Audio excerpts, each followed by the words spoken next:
Sometimes you think you just have random thoughts and you realize that sometimes it's just God speaking to you, right? So I'm watering my plants, and as I'm watering them, I start thinking about church. Don't ask me why, no clue.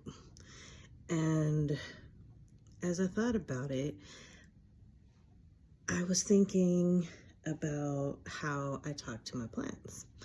And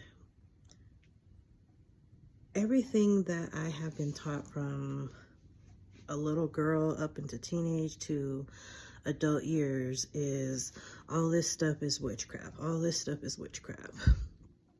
And at the end of the day, like, everything that is God or religion or spirituality technically is witchcraft. But you leave it up to the religious folks, they never want to see it like that.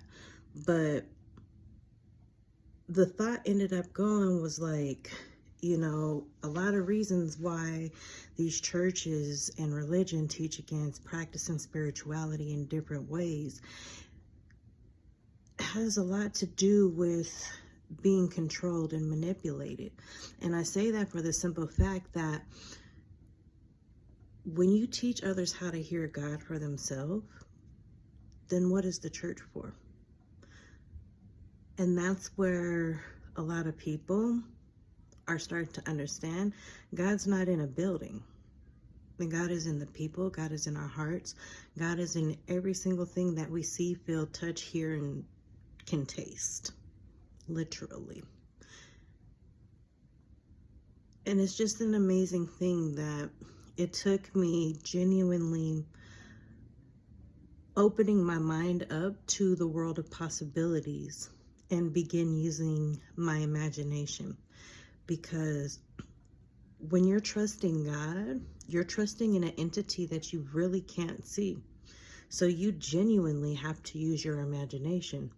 And all of these thoughts came because I was watering my plants and talking to my plants.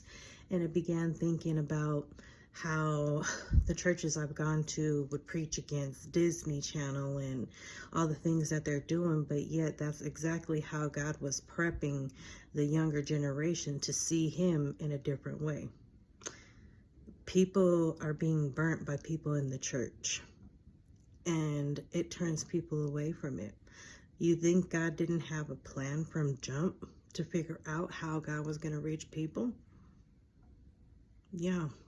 When you open your mind and you allow God to work in ways that you don't expect, you begin to see God in ways that you least expect. Man, cultivate your relationship with God, because I promise you it's the best thing you will ever do. I love you, but more importantly, so does God.